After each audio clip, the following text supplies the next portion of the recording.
दोस्तों, भारत सरकार शहरी और ग्रामीण क्षेत्रों में रहने वाली महिला को 11-11 हज़ार रुपये दे रही है। अगर आपके घर में भी कोई महिला है तो ये वीडियो आपके लिए बहुत ही काम की होने वाली है, क्योंकि इस वीडियो को देखकर आप उस महिला का ऑनलाइन फॉर्म भर सकते हैं। उसके बाद 11,000 रुपये सीधे उसके बैंक अकाउंट में आ जाएंगे। तो वो कौन सी योजना है और किस तरीके से 11,000 रुपये आपके बैंक अकाउंट में आएंगे, तो आज की इस वीडियो में आपको कंप्लीट जानकारी मिलने वाली है। और ऑनलाइन फॉर्म फिल करने के लिए आपको कहीं पर भी जाने की ज़रूरत नहीं है। आप अपने मोबाइल फ़ोन से उस महिला का ऑनलाइन फॉर्म भर सकते हैं। उसके बाद 11,000 रुपये सीधे उसके बैंक अकाउंट में आ जाएंगे। तो किस तरह से आपको ऑनलाइन फॉर्म भरना है वो आपको ध्यान से देख लेना है।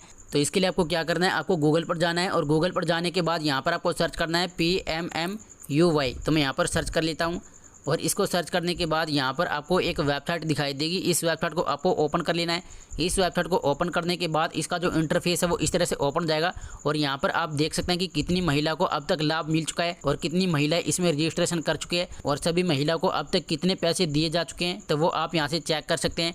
तो अब बात करते हैं कि आपको ऑनलाइन अप्लाई किस तरीके से करना है और किस तरीके से 11,000 रुपये आपके बैंक अकाउंट में आएंगे। तो इसके लिए आपको क्या करना है, यहाँ पर आपको एक ऑप्शन दिखाई देगा सिटीजन लॉगिन। तो यहाँ से आपको सिटीजन लॉगिन वाले ऑप्शन पे क्लिक कर देना है। सिटीजन लॉगिन वाले ऑप्शन पे क्लिक करने के बाद यहाँ पर आपको अपना मोबाइल नंबर टाइप कर देना है और उसके बाद आपको वेरीफाई पे क्लिक कर देना है। और वेरीफाई पे क्लिक करने के बाद आपके सामने इस तरह का पेज ओपन जाएगा।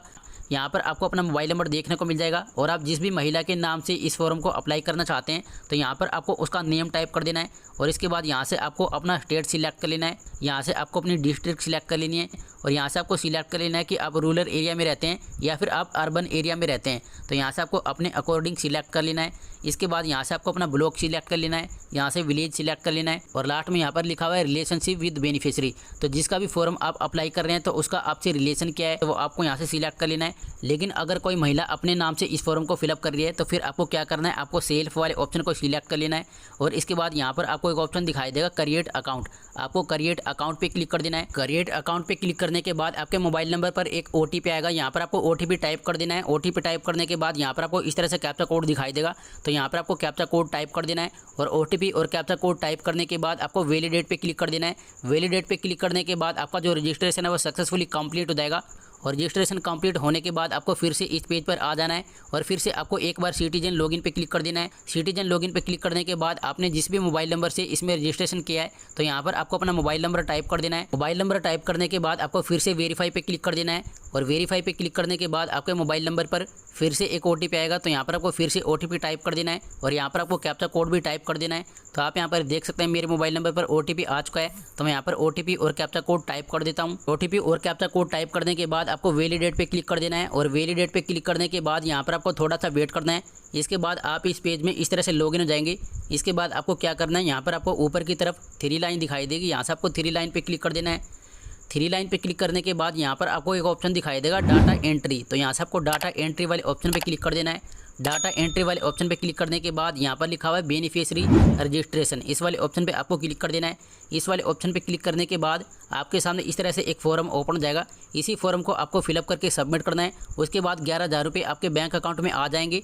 तो किस तरीके से आपको इस फॉर्म को फिलअप करना है वो आपको ध्यान से देख लेना है। तो मोबाइल को रोटेट करने के बाद ये जो पेज है वो इस तरह से ओपन जाएगा। तो यहाँ पर आपको क्या करना है, सबसे पहले यहाँ पर लिखा हुआ है पर्सनल प्रोफाइल। तो यहाँ पर आपको अपनी पर्सनल डिटेल्स ऐड करनी है। मतलब जिस भी महिला के नाम से आप इस फॉर्म को अप्लाई कर रहे हैं तो उस महिला की आपको यहाँ पर पर्सनल डिटेल्स ऐड करनी है।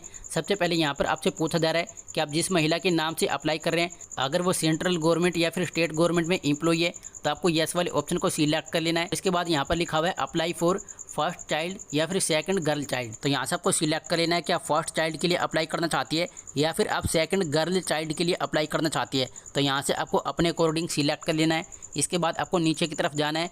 नीचे की तरफ जाने के बाद यहाँ पर लिखा हुआ है नंबर ऑफ लिविंग चिल्ड्रन। इस वाले ऑप्शन पे आपको क्लिक कर देना है। इस पर क्लिक करने के बाद यहाँ से आपको सिलेक्ट कर लेना है कि आपके पास टोटल कितने बच्चे हैं।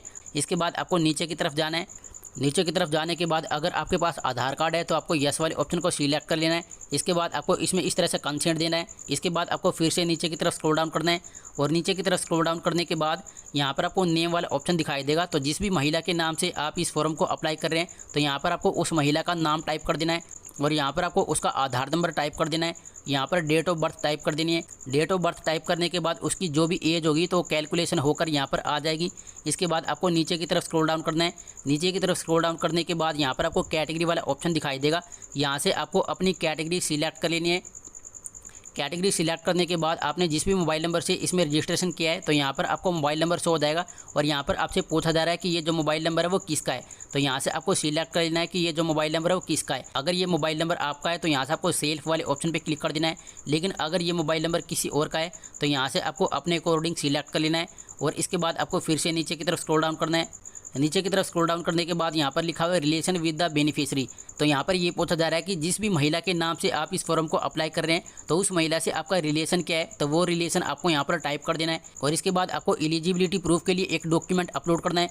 डॉक्यूमेंट अपलोड करने के लिए यहाँ से आपको डॉक्यूमेंट वाले ऑप्शन पर क्लिक कर देना है। इस पर क्लिक करने के बाद यहाँ पर आपको इस तरह से काफ़ी सारे डॉक्यूमेंट देखने को मिल जाएंगे। तो यहाँ से आप कोई भी डॉक्यूमेंट अपलोड कर सकते हैं। आप जिस भी डॉक्यूमेंट को अपलोड करना चाहते हैं यहाँ से आपको उसके नेम को सिलेक्ट कर लेना है। जैसे मान लो मैं यहाँ से ई श्रम कार्ड वाले ऑप्शन को सिलेक्ट कर लेता हूँ। इसके बाद आपने जिस भी डॉक्यूमेंट को अपलोड किया है तो यहाँ पर आपको उसका नंबर टाइप कर देना है। जैसे हमने ई श्रम कार्ड को सिलेक्ट किया है तो हमें यहाँ पर ई श्रम कार्ड का नंबर टाइप करना होगा। इसी प्रकार अगर आप यहाँ से राशन कार्ड को सिलेक्ट करते हैं तो यहाँ पर आपको राशन कार्ड का नंबर टाइप करना है। इसके बाद आपको नीचे की तरफ जाना है। नीचे की तरफ जाने के बाद आपने जिस भी डॉक्यूमेंट के नेम को सिलेक्ट किया है तो उस डॉक्यूमेंट की फोटो को आपको यहाँ पर अपलोड करना है। अपलोड करने के लिए आपको चूज फाइल पे क्लिक कर देना है। इस पर क्लिक करने के बाद आपकी गैलरी ओपन हो जाएगी। तो वहाँ से आपको अपने डॉक्यूमेंट को अपलोड कर देना है। इसके बाद आपको नीचे जाना है। नीचे जाने के बाद यहाँ पर लिखा हुआ है MCP कार्ड डिटेल्स। तो ये जो कार्ड है वो आंगनवाड़ी की तरफ से मिलता है। जब कोई महिला गर्भवती होती है तो आंगनवाड़ी की तरफ से उसका MCP कार्ड बनाया जाता है। उसी कार्ड की डिटेल आपको यहाँ पर अपलोड करनी है। अगर आप भी एक गर्भवती महिला है और आपका MCP कार्ड नहीं बना है तो आपको अपने नज़दीकी आंगनवाड़ी केंद्र में जाकर अपना MCP कार्ड बनवा लेना है। और उसके बाद यहाँ पर आपको MCP कार्ड की डिटेल्स अपलोड करनी है। सबसे पहले यहाँ पर लिखा हुआ है MCP कार्ड रजिस्ट्रेशन नंबर। तो यहाँ पर आपको अपने MCP कार्ड का रजिस्ट्रेशन नंबर टाइप कर देना है और यहाँ पर आपको MCP कार्ड की रजिस्ट्रेशन डेट भी टाइप कर देनी है। और इसी प्रकार यहाँ पर आपको MCP कार्ड की लास्ट डेट भी टाइप कर देनी है। यहाँ पर MCP कार्ड से रिलेटेड जो भी डिटेल्स मांगी जा रही है तो वो सभी डिटेल्स आपको अपने MCP कार्ड में देखने को मिल जाएगी। तो यहाँ पर आपको सभी डिटेल्स को फिलअप कर देना है। इसके बाद आपको नीचे जाना है। नीचे जाने के बाद यहाँ से आपको सिलेक्ट कर लेना है कि आप रूरल एरिया में रहते हैं या फिर आप अर्बन एरिया में रहते हैं। और इसके बाद यहाँ पर आपको अपना एड्रेस दिखाई देगा।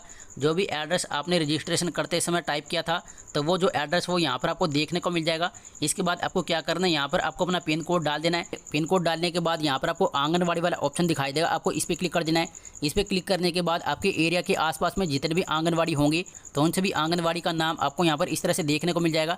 तो आपने जिस भी आंगनवाड़ी से अपना MCP कार्ड बनवाया तो उस आंगनवाड़ी को आपको यहाँ से सिलेक्ट कर लेना है। और इसके बाद आपको सबमिट पे क्लिक कर देना है। और सबमिट पे क्लिक करने के बाद आपका जो फॉर्म है वो सक्सेसफुली सबमिट हो जाएगा। और इसके बाद मैं आपको आगे का प्रोसेस बता देता हूँ कि 11,000 रुपये आपको कैसे मिलेंगे। जैसे आप यहाँ पर इस चार्ट को देख सकते हैं, इसमें यहाँ पर बताया गया है कि अगर कोई महिला पहली बार माँ बनती है तो उसको 5,000 रुपये मिलेंगे और 5,000 रुपये उसको 2 किस्तों में मिलेंगे। पहली किस्त में उसको 3,000 रुपये मिलेंगे। जैसे यहाँ पर बताया गया है कि गर्भावस्था में पंजीकरण करवाने के बाद या फिर एक बार ANC करवाने के बाद उसको 3,000 रुपये मिलेंगे। और उसके बाद दूसरी किस्त में उसको 2,000 रुपये मिलेंगे। और 2,000 रुपये के लिए भी यहाँ पर बताया गया है कि नवजात शिशु का पंजीकरण करवाने के बाद उसको 2,000 रुपये की किस्त मिलेगी। तो टोटल मिलाकर 5,000 रुपये हो जाते हैं। इसी प्रकार यहाँ पर भी बताया गया है कि अगर कोई महिला दूसरी बार कन्या शिशु को जन्म देती है तो उसको 6,000 रुपये मिलेंगे। तो इस प्रकार टोटल 11,000 रुपये हो जाते। तो इसी प्रकार अगर आप भी पहली बार माँ बनने जा रही है या फिर अगर आपने दूसरी बार कन्या शिशु को जन्म दिया है तो इस फॉर्म को आप ऑनलाइन अप्लाई कर सकते हैं। उसके बाद 11,000 रुपये आपके बैंक